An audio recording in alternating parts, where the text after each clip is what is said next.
Baik para pemirsa, bismillah, assalamualaikum warahmatullahi wabarakatuh. Waalaikumsalam warahmatullahi wabarakatuh. Alhamdulillah kita bisa berjumpa kembali di hari Jumat siang yang insya Allah berbarokah ini. Dan pada kesempatan kali ini, alhamdulillah kami tim Joka Mengaji terpikirkan untuk membuat segmen baru, segmen untuk mencoba mengenal para ulama. Kenapa ya segmen ini lahir ya, karena ya saya sendiri terus terang tuh gemes lihat para buzzer itu sering memojokkan kita tuh dengan ya kalau Anda ikut ulama ya silahkan ya. Jadi saya sedih heran dah, lah Pak Nur Hasan itu ulama atau bukan? Kau bilang gitu tuh, lagi Haji Nur Hasan tuh Anda akui sebagai ulama atau bukan kok? Kalau mau ikut ulama ya silahkan tuh gimana? Ya seperti itu ya para pemirsa. Jadi alhamdulillah akhirnya lahirlah segmen baru ini, segmen mengenal ulama. Namun ya sebelum daripada itu ya tak bosan-bosannya saya ingatkan untuk jaga kesehatan. Ini musim yang tidak stabil dan rawan untuk membuat kita sering jatuh sakit. Oh ya, saya juga jadi teringat mumpung ini ya mau menjelang akhir tahun ya. Sekarang tanggal 19 Desember. eh, Mungkin saat Muhammad Harsal Kayes bisa sedikit memberi nasihat kepada warga Islam jamaah yang kedapuk senkom. Kadang kan di amal solehi untuk jaga gereja ya ini. Oh gitu. Nah, monggo Ustaz. Bismillahirrahmanirrahim. Salatu wassalamu ala Rasulillah. Amma ba'du. Teman-teman yang saat ini yang didapuk sebagai anggota Senkom. Apa Ya, Senkom itu Sentral panjangnya? Komunikasi Sentral Mitra Komunikasi Polri. Mitra Polri. Itu karena kita adalah umat Islam, tentunya kita harus tahu akidah. Itu menjaga akidah kita, bagaimana agar kita selamat dari perbuatan syirik. Ya, syirik. Syirik karena salah satu yang masih terjadi kalau waktu anak masih di Islam Jamaah khususnya di Magetan ini, itu penjagaan senkom di berbagai tempat termasuk Ya, di gereja-gereja. gereja-gereja. Jadi ikut mensukseskan orang yang ibadah kepada Selain Allah. Orang yang mengakui bahwa Isa adalah Putra Allah. anak Allah. Yeah. Isa adalah anak Allah. Jadi ini termasuk ucapan yang kalau ditimbang dengan syariat, ditimbang dengan syariat ini dosa sangat besar sekali. Bahkan hampir saja langit itu pecah.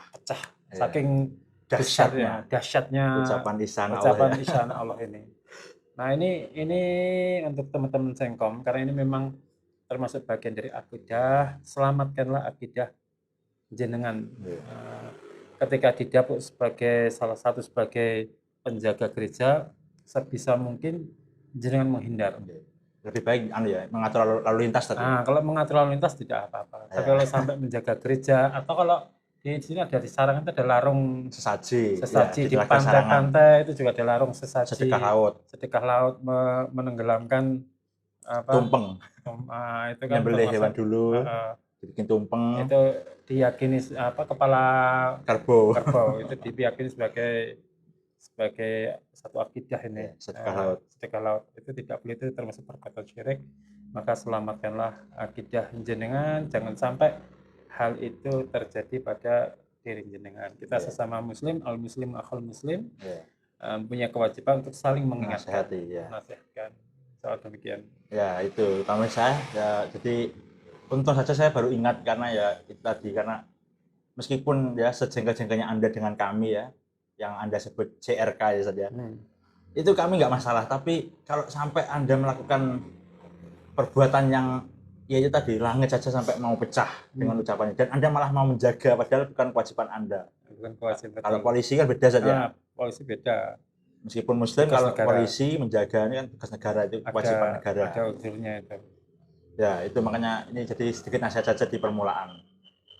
Baik Ustadz, kita langsung saja ya para pemirsa, kita langsung beralih ke segmen mengenal ulama. Dan untuk permulaan ini kita akan membahas ya sesosok ulama yang sering sekali dikutip sama para mantan atau para JRK, yaitu Ibnu Taimiyah.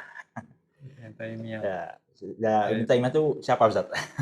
Agak sering dikutip para mantan tuh sering banget kalau bantah Islam Jamaah tuh ya. Menurut Ibnu Taimiyah, Ibnu Taimiyah siapa emang?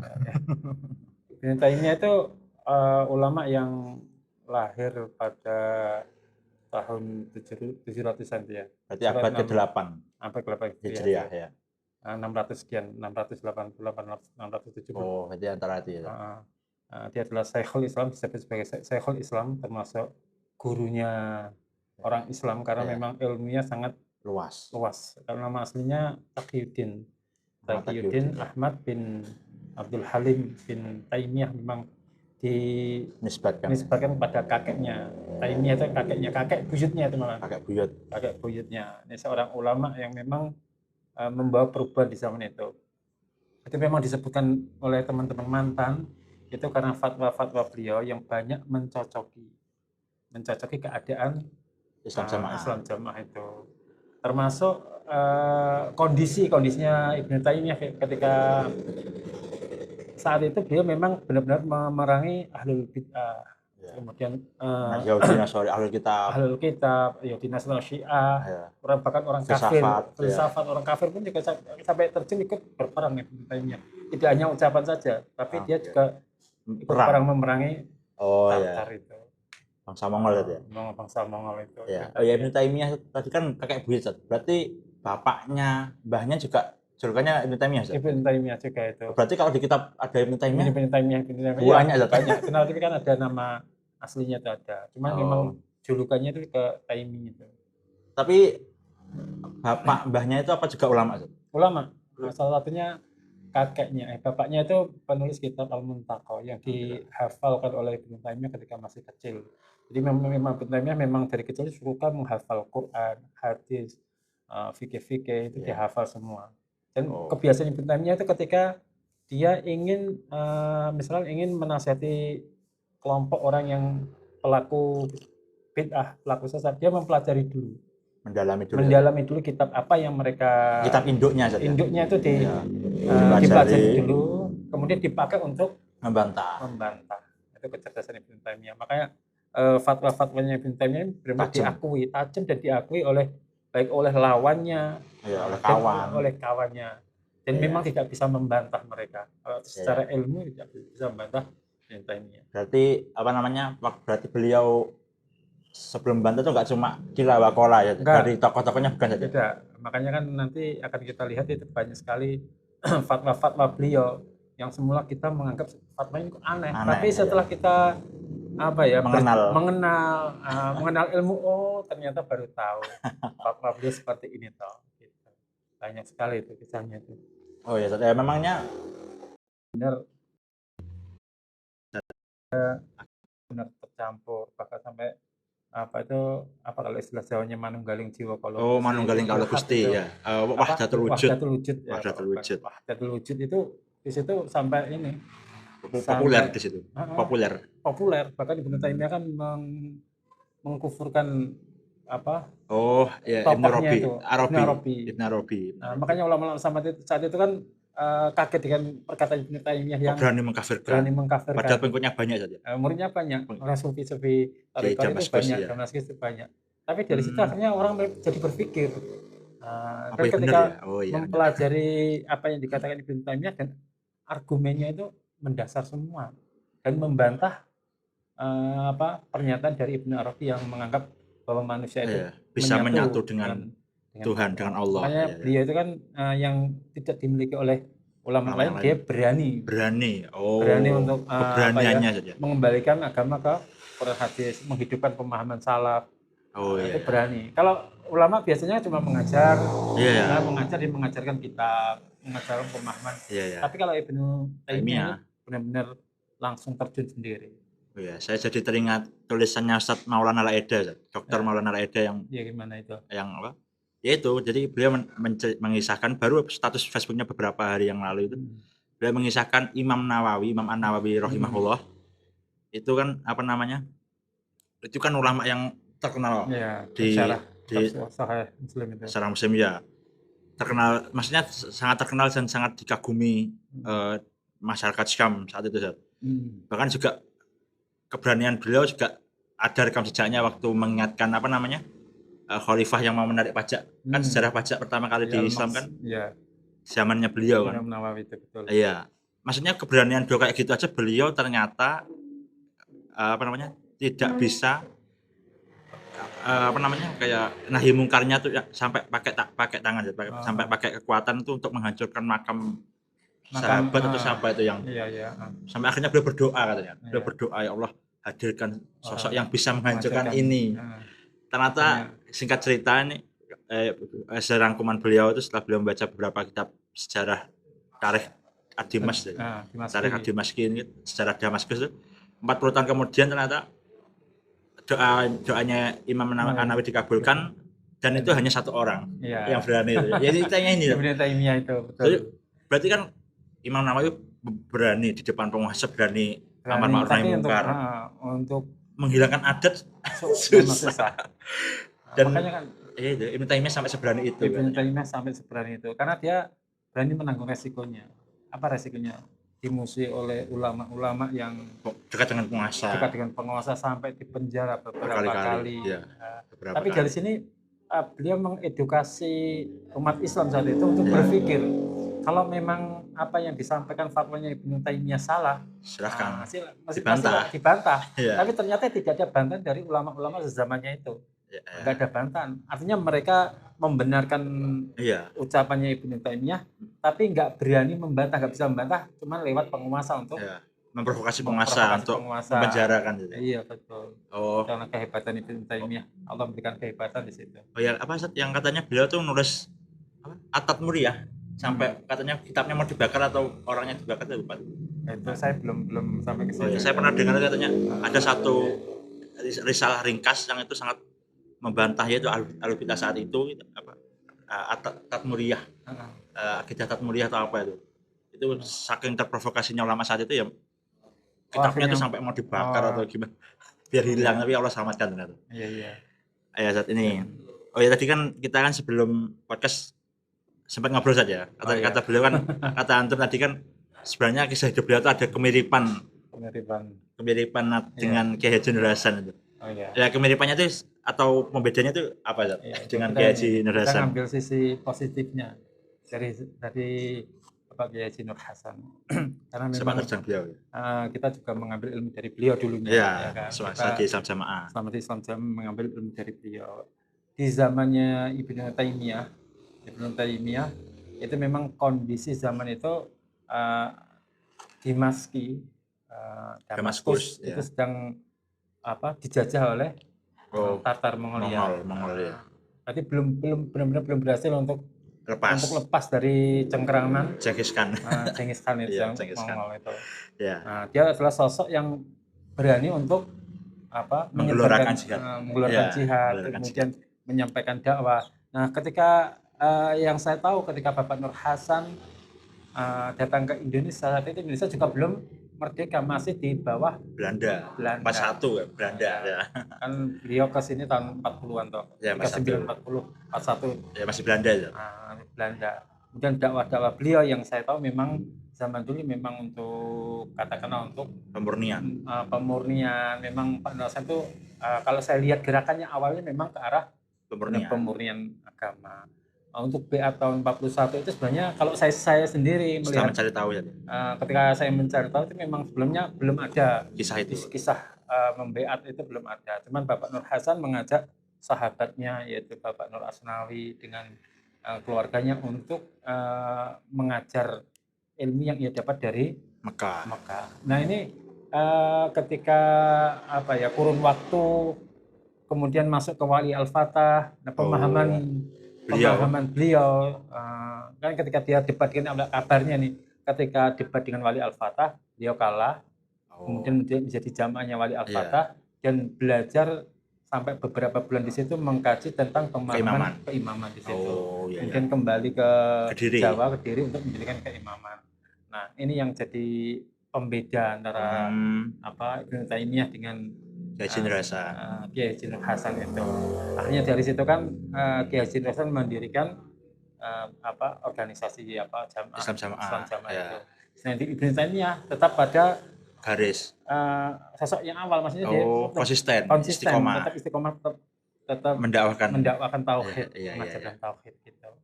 Jadi dia dari dua sisi. Dari awalnya memang Kiai Haji Nur Hasan itu sudah memberanikan untuk mentauhidkan, sampai mendakwakan tauhid dari awal itu. Itu yang saya tahu. Cuma dari sejarah selanjutnya, perjalanannya selanjutnya sampai sekarang inilah baru. Makanya sampai sekarang ini kan dalam Islam jamaah itu belum bisa menemukan dalil yang jelas tentang jamaah itu seperti apa. Mereka masih bingung. Jadi menganggap bahwa imam itu adalah jamaah itu adalah imam. Jadi baiat itu tok, komunitas itu tok. Itu ya masih bingung sampai sekarang itu. Padahal ada penjelasan. Sedangkan Ibnu Taimiyah itu masih konsisten sampai beliau mati, sampai wafat. Itu masih konsisten. Itunya di situ. Ya, jadi begitu ya para pemirsa. Jadi insya Allah kami ini ya, yang para mantan yang ada di Joka Mengaji, setidaknya yang di Joka Mengaji ini, kami fair saja. Kami fair. Kalau memang Kiai Haji Nur Hasan itu punya jasa besar terhadap dakwah, ya kita akui saja. Bahkan ya karena beliau termasuk pendakwah tajdid waktu itu, ya kita bangga saja. Tapi ya karena itu cerita sejarahnya yang setelah kita mencari tahu saja. Itu kan beliau ketemu dengan Wali Al-Fatah, pendiri waktu itu masih Hizbullah saja. Sekarang namanya Jamaah Muslimin. Jamaah Muslimin. Dan mengenal konsep-konsep keimaman baiat itu ya dari Wali Al-Fatah, mengadopsi murni. Kalau saya pernah mendengar langsung dari klarifikasi dari Jamaah Muslimin, ada di YouTube-nya setelah dicari itu, yaitu memang beliau tuh waktu itu, kalau cerita yang saya dengar itu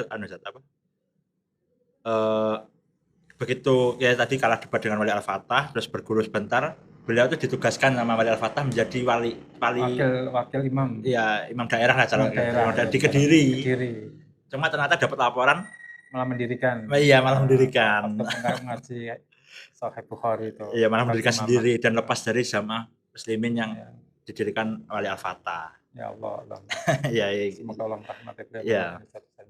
Ya, jadi para pemirsa, kalau jenengan baca tulisan-tulisan Ustaz Muhammad Hafiz Al-Qais yang sedikit menyinggung atau menyebut nama Kiai Haji Nur Hasan, itu kita tidak benci saja. Tidak benci. Hanya meluruskan. Kalau kita benci, kita ungkit pribadi beliau, yang kita kan juga mendengar saja pribadi beliau yang begini lah. Ya, kita mendengar lah, tapi kan kita tidak tunjukkan itu. Tidak menyerang kehormatan beliau pribadinya. Tapi yang kita luruskan itu pemahaman yang beliau bawa. Pemahamannya dibawa.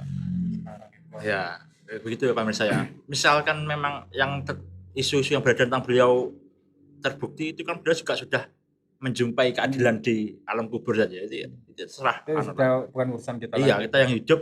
Jadi untuk teman-teman yang para mantan ini, CRK para mantan, saya mohon usahakan jangan membabi buta dalam berdakwah sampai mencela pribadinya, foto-fotonya disebar. Beliau juga Muslim sama seperti kita, jadi kehormatannya itu juga harus dijaga. Usahakan untuk berdakwah, memilih jalan dakwah, pilihlah jalan dakwah yang tengah, adil. Kita adil. Bisa adil. Ya itu ya para pemirsa saya, apalagi yang para CRK atau mantan yang melihat video ini, kami tak pesan-pesannya mengingatkan karena ya miris kita saja. Kok nggak ada bedanya kita dengan setelah hijrah, sebelum hijrah, perkataannya tuh masih ada kasar, jorok. Jangan itu bukan mencerminkan kepribadian Muslim. Kepribadian Muslim itu tidak seperti itu. Ya itu para saya. Kami paham jenengan dan kita semua tuh kecewa, pernah ditipu ya, kasarannya ditipu, tapi masa kita meniru langkah mereka saja. Dulu prinsipnya gimana Ustaz? Kalau di dalam Islam sama apa? Kalau di luar tuh apa? Bajingan. Itu kan. Kita harus menjadi baik. Kan ya, itu kalau sesuatu yang buruk ya kita tinggalkan. Ya, betul. Boleh kita ambil. Baik, kita kembali ke topik. Jadi, ini Ustaz. Ibnu Taimiyah tuh apa punya kesaktian juga Ustaz? Atau karomah kayak generasinya kesaktiannya banyak Ustaz? Ada enggak Ustaz? Nggak ada, Ibnu Taimiyah itu nggak ada. Oh, nggak ada. Nggak punya kesaktian. Karomah Ustaz. Ya, karomah itu kan makanya jadi beliau sosok yang saat itu kan banyak orang yang mengaku sebagai wali. Wali, ya. Ya kan. Justru Ibnu Taimiyah itu sosok orang yang memerangi wali. Wali-wali syaitan. Wali-wali syaitan itu. Ya. Wali-wali justru dia adalah sosok yang memerangi wali. Memeranginya gimana Ustaz? Apa bawa pedang terus bunuh gimana Ustaz? Ya yang kisahnya itu ada yang terkenal itu kisah para pengaku wali yang kebal untuk dibacok itu ya, kebal untuk dibacok, kebal terhadap senjata. Kemudian ketika umat lebih condong kepada wali ini yang dianggap wali, kemudian justru malah menjauhkan dia dari Allah, dari agama. Tadinya mendatangi wali tersebut dengan dilihat oleh kaum muslimin saat itu. Di hadapan penguasa saja. Berarti penguasa yang memfasilitasi saja. Nah, betul, penguasa yang memfasilitasi. Karena penguasa saat itu juga mendukung walinya itu. Karena selalu ada karomah. Oh iya. Ada karomah. Kemudian Ibnu Taimiyah mengatakan kepada wali memberikan syarat-syarat. Syarat-syaratnya salah satu tidak boleh memakai jimat. Karena jimat ini perantara jin. Tidak boleh memakai jimat. Dan tidak boleh tidak boleh minta tolong kepada selain Allah. Kamu boleh minta tolong kepada Allah, tapi tidak boleh minta tolong kepada selain Allah. Ada 2 syarat atau 3 syarat diberikan Ibnu Taimiyah kepada si pengaku wali ini. Sebelum adu kesaktian. Nanti kalau saya bacok, kamu tetap kebal, berarti itu adalah karomah. Ternyata sebelum dibacok ini wali-wali takut. Akhirnya itu salah satu trik Ibnu Taimiyah dalam membongkar wali-wali syaitan ini, artinya membuka mata penguasa, membuka mata masyarakat. Ternyata wali yang mereka agung sebagai waliullah, sebagai walinya Allah, ternyata penipu wali syaitan. Tapi waktu itu tetap saja Pak, para wali dan ulama saat itu tetap memprovokasi ulama. Memprovokasi terus. Jadi makanya kan ada istilah syaitan bisu. Syaitan bisu itu untuk istilah ulama-ulama yang dekat dengan wali, dekat dengan penguasa, tahu penyimpangan penguasa, tapi dia diam. Tidak nahi mungkar. Tidak nahi mungkar. Maka dikatakan setan bisu. Setan bisu itu. Saya jadi teringat yang di himpunan yang pernah kita kaji. Berarti itu berarti Rasulullah menyebut jihad tertinggi itu berani menasihati penguasa itu betul. Karena berat sekali saja. Sangat berat. Bagaimana nggak berat ketika kita di dunia, orang hidup di dunia ini kan yang dibutuhkan pertama kali ada materi dunia. Dekat penguasa otomatis materi itu tercukupi. Maisha tercukupi. Ketika maisha tercukupi, ketika dia mau mengatakan kebenaran di hadapan orang yang mencukupi kita, wah berat, nggak berani. Berarti jihad itu dikatakan berat ketika kamu menasihati penguasa harus siap-siap kehilangan jabatan, kehilangan kehormatan, kehilangan pemberian. Dan untuk dulu juga gitu nggak, begitu begitu menyampaikan kebenaran sebagai mubalik daerah. Dulu sebenarnya sudah berupaya untuk berusaha untuk menyampaikan kebenaran. Akan tetapi memang ketika di hadapan ini bukan penguasa asli loh ya. Bukan penguasa asli saja kita merasa sungkan berat. Ini jelas tahu ini salah, ketika disampaikan itu menyampaikan itu juga berat. Lah memangnya waktu antum jadi mubalik daerah tuh fasilitas yang antum terima apa aja? Banyak gitu. Banyak, ibaratnya ya alhamdulillah banyak itu. Cuman dulu kalau saya ini mengambil, makanya teman-teman balik yang berdaerah yang hijrah itu, itu kan saya izin sama Pak Yai daerahnya, Pak, saya minta dibelikan kitab tauhid untuk mubalik daerah. Sama satu pengajian membalikan daerah. Cuman beberapa orang. Beberapa orang toh. Tidak semuanya itu saya kajikan kitab tauhid. Jadi memang dari awal itu sudah tahu pondasinya. Kita tahu pondasi. Mama saya berjuang itu nggak sendirian gitu loh. Kita tahu ini loh jamaah itu letak salahnya di sini. Jadi itu strategi dakwah. Gitu. Jadi itu ya para pemirsa ya. Jadi para pemirsa yang masih kedapuk balik daerah atau balik yang lain ya, kami selalu berhusnudzon yang jenengan semua tetap berusaha saja. dengan segala strategi. Kalau ditinggalkan ya repot juga saja. Nggak ada yang mengarahkan. Saya yakin teman-teman saya di Mubalik Daerah, maksudnya di keilmuan, itu sudah tahu sebenarnya kebenaran itu sudah tahu, bahkan di pusat. Yang memang pengen ilmu lah, yang bukan terjebak dengan taklid. Yang benar-benar pengen ilmu. Soalnya pas waktu Ustadz Abdullah Mas'ud pulang dari Mekah itu kan, ketika pulang dari Mekah itu ada salah satu seniornya Pak Bumi. Iya, Pak Bumi. Itu yang mengatakan, terus nenggone neng Mekah kono amire sopo. Iya. Itu Ustadz Abdullah Mas'ud mengatakan amirnya ya apa? Raja saat itu. Dijawab lagi kan ono toh amir sing disembunyikan, sing ditonah. Seolah-olah untuk membenarkan paham zaman. Jadi memang yang benar-benar belajar ilmu, ulama-ulama atau teman-teman baik daerah atau mubalik yang pengen belajar ilmu, pengen fokus kepada keilmuan, itu salah tahu kebenaran. Yang tidak yang tidak fanatik, tidak ke doktrin, insya Allah tahu kebenaran. Islam Jamaah itu kelirunya di mana, salahnya di mana, itu insya Allah tahu. Tapi memang kemampuan beliau untuk menyampaikan itu terbatas. Ya itu. Jadi mohon maaf ya Pak Mirsa, jadi kita agak ngobrol ke sana kemari saja. Oh iya, tadi karena kita bahas kesaktian, saya baru ingat. Di Islam Jamaah ada nggak kayak ilmu kekebalan? Dulu ada itu. Dulu ada itu namanya, dulu waktu saya kecil namanya ojok. Sebelum ada asad. Sebelum ada asad. Sebelum ada asad itu namanya ojok. Dan itu tidak cuma 1-2 orang yang menceritakan bahwa ojok ini bisa melempar musuhnya dari luar tembok. Dari tenaga dalam. Itu kesaktiannya. Terus ada kebal dibaca apa itu.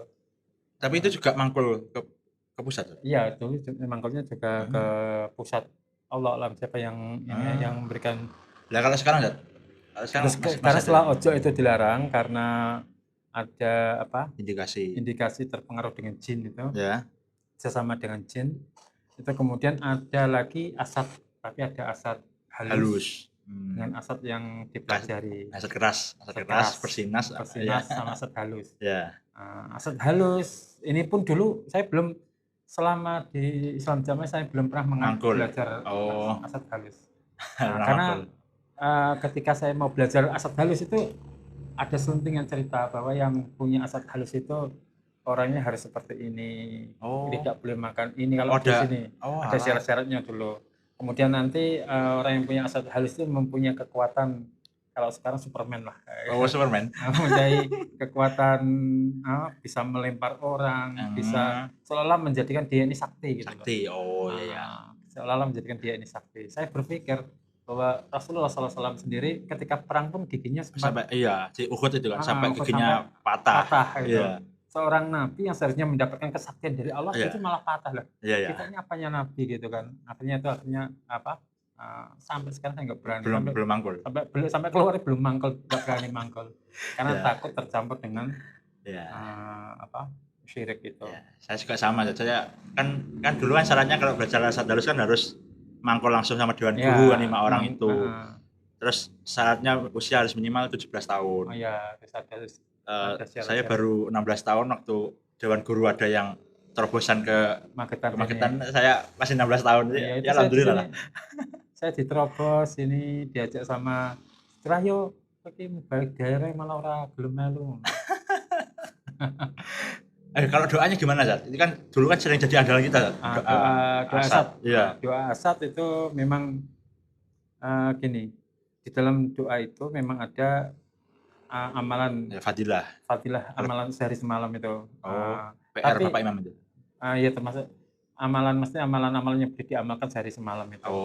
Tapi di dalam doa asad itu ada beberapa, bahkan banyak yang kedudukannya dhaif jiddan. Bahkan yang perawinya itu yang matruk tinggalkan. Matruk. Kemudian kita mengatakan bahwa doa asad ini menggabungkan beberapa doa, kemudian disebut dengan doa asad. Itu tidak boleh. Menggabungkan beberapa doa dalam satu doa, kemudian kita menyebutkan bahwa ini adalah doa asad. Kelebihannya ini. Kelebihannya ini. Sehingga yang difahami oleh jamaah yang belajar salat asar ya. itu kan, sebelum belajar salat asar kan berdoa itu. Iya wajib. Doa. Dihafalkan malah. Dihafalkan. Kalau zaman dulu, zaman saya masih Iya. kecil kan diberikan nasihat dulu. Iya. Kita kalau sudah hafal doa ini, itu nanti kisah-kisahnya banyak, ada yang perempuan jamaah yang berdoa seperti ini, dia hanya melemparkan pulpen saja yang mau diperkosa, Pak. Iya, saya dengar kisah itu ya. Itu gubuknya langsung kebakar. terbakar. Iya. Terus ada lagi yang orang tua, makanya sebagai orang tua itu karena dia sudah mengamalkan doa ini, kemudian pernah dia anaknya nangis, dia itu lupa menampar sampai anaknya mati, itu juga ada. Itu karena lagi marah, tapi karena udah belajar asar kebablasan mati. Lagi makanya perlu hati-hati gitu kan. Nah, ini tidak ada dalam salaf, itu tidak ada yang menceritakan sampai seperti itu. Nah, ini yang kesalahannya, akhirnya menjadi keyakinan. Doa asar ini adalah doa yang sakti, mandraguna. Kalau saya berdoa seperti ini, maka saya akan menjadi orang yang sakti. Akhirnya malah pasrah ke doanya saja. Iya. Padahal doa harusnya wasilah pasrah pada Allah. Malah jadi pasrah ke doanya. Oh iya. Oke, kita lanjut, Zat. Oh ya, kitab-kitab karangan beliau apa aja, Zat? Nah, kitab-kitab karangan beliau. Kalau yang terkenal itu tulisan beliau yang dikumpulkan jadi satu itu. Majmu' Fatawa itu yang terkenal. Itu kan. Berapa jilid, Zat? Itu banyak, itu ada 30-an ya kalau saya. 32 apa ya? 36 apa ya? Kebanyak itu. Majmu' Ada yang Fatawa. diringkas itu juga ada, tinggal saya. Ada yang terus Aradu Zat ya. Iya, Sakidah Wasitiyah, ya, masalah akidah itu juga. Terus Asiyasah kuwi siasah syariah, itu juga ada. Kemudian Hamawiyah juga ada, akidah Hamawiyah. Terus Darut. Darut Iya, Darut itu akli itu tentang akal dan ilmu mangkul itu. Terus banyak itu, banyak saja. Banyak. Aradu bantahan banyak saja. Bantahan banyak itu. Kalau bantahannya risalah itu. Itu ringkas. Banyak itu, bantahan. Banyak. Kabarnya kalau yang saya dengar juga katanya sebenarnya banyak manuskrip beliau itu yang belum kan tercecar di beberapa negara, karena di waktu negara-negara barat menjajah negara Timur Tengah itu akhirnya akan banyak disimpan, diabadikan. Akhirnya ya ketemu cuma berapa halaman dari kitab ini, yang halaman lain belum. Itu menunjukkan keluasan ilmu beliau saja. Iya, betul. Ada fatwa kontroversi dari beliau nggak, Zat? Atau yang sama seperti, atau ada kesamaan dengan Pak Nur Hasan juga pernah bikin kontroversi? Kalau dari Ibnu Taimiyah itu ada beberapa banyak sebenarnya kontroversi. Tapi kontroversi itu kan Ibnu Taimiyah ada dasarnya. Kuat, dasarnya kuat. Seperti Ibnu Taimiyah yang mengatakan orang Islam yang berada di barisan Mongol waktu itu ya, Tartar itu dikafirkan, padahal mereka sholat, Pak. Mereka sholat. Ini ulama saat itu kan langsung tidak berani komentar, kok bisa ulama mengkafirkan umat Islam. Karena saat itu Tartar itu sedang gemar-gemarnya mencaplok wilayah, menjajah umat Islam. Sedangkan umat Islam yang berdiri di barisan Tartar otomatis membunuh kaum muslimin, makanya dikafirkan oleh. Tapi ini mempunyai implikasi, mempunyai dampaknya itu umat Islam yang di Tartar ini mundur, yang fatalnya mundur dari peperangan, kemudian umat Islam bisa selamat. Berarti berarti maksudnya yang orang Islam yang di barisan Tartar itu tahu kualitas ilmunya tahu. Makanya itu luar biasa dampaknya dari ucapannya Syekhul Islam ini, sampai membuat umat Islam itu di Maski itu bisa aman. Padahal saat itu kan orang Tartar kan menaklukkan beberapa daerah kaum muslimin itu. Banyak di Persia. Baghdad itu takut. Yang menguasai adalah Genghis Khan itu. Genghis Khan itu. Sampai kemudian termasuk Damaskus ini kan wilayah kekuasaannya Tartar. Maksudnya belum sampai jatuh, tapi sudah dimasuki oleh pasukan Tartar. Makanya ada ijtihad yang itu yang diceritakan tadi ada 2 kelompok dari pasukan Tartar yang mabuk itu. Dua orang lagi mabuk malam hari kan aturannya malam hari nggak boleh perang. Malam hari kan nggak boleh perang. Terus dia mabuk-mabukan. Nah ini Ibnu Taimiyah dengan muridnya pas waktu jalan melihat Ya, mereka patroli. patroli lah ya, muridnya tanya pada Ibnu Gemes. Taimiyah, Gemes. apakah kita Nggak nahi mungkar. nahi mungkar menasihati mereka Biar nggak mabuk. mabuk itu kan haram. Iya. Mereka mabuk, tidak kita nasihati mereka. Kata Syekhul Islam, nggak boleh, jangan nasihati mereka, kan mereka mabuk. Mabuk itu apa haramnya itu karena mereka mabuk itu meninggalkan ibadah kepada Allah. Iya. Sedangkan mereka kalau mabuk, kalau mereka mabuk itu meninggalkan merampok, membunuh kaum membunuh, muslimin. menawan kaum muslimin. Berarti mengambil antara mafsadat diambil yang paling ringan. Iya. Nah, itu salah satu kontroversi. Kok orang mabuk tidak diperbolehkan? Iya. Itu salah satunya kontroversi itu. Terus itu yang Talak, talak itu. Talak. Suami kalau lagi marah, mentalak 3 istrinya, dihukumi jatuh 1 saja. Dulu ditentang.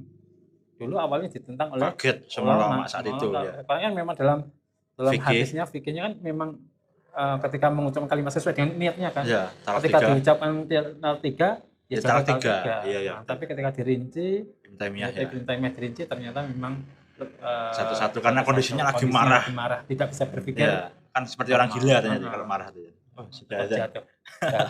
Ya, kita cukupkan sampai sini dulu ya para pemirsa. Kalau para pemirsa suka dan ingin melanjutkan Ibnu Taimiyah ya silakan komen. Kalau nggak mau ya kita lanjutkan ke ulama yang lain saja. Karena sudah azan ini, sudah cukup lama kita membersamai. Para pemirsa ya, kita cukupkan dulu. Jika ada pertanyaan ya silakan di drop di kolom komentar atau ada sumbangan bahan ya untuk segmen baru ini mengenal ulama ini ya silakan di drop di kolom komentar atau di nomor WA yang tertera di tulisan yang berjalan itu ya para pemirsa. Kita akhiri subhanakallahumma wa bihamdika asyhadu an la ilaha illa anta astaghfiruka wa atubu ilaik. Wassalamualaikum warahmatullahi wabarakatuh. Waalaikumsalam warahmatullahi wabarakatuh.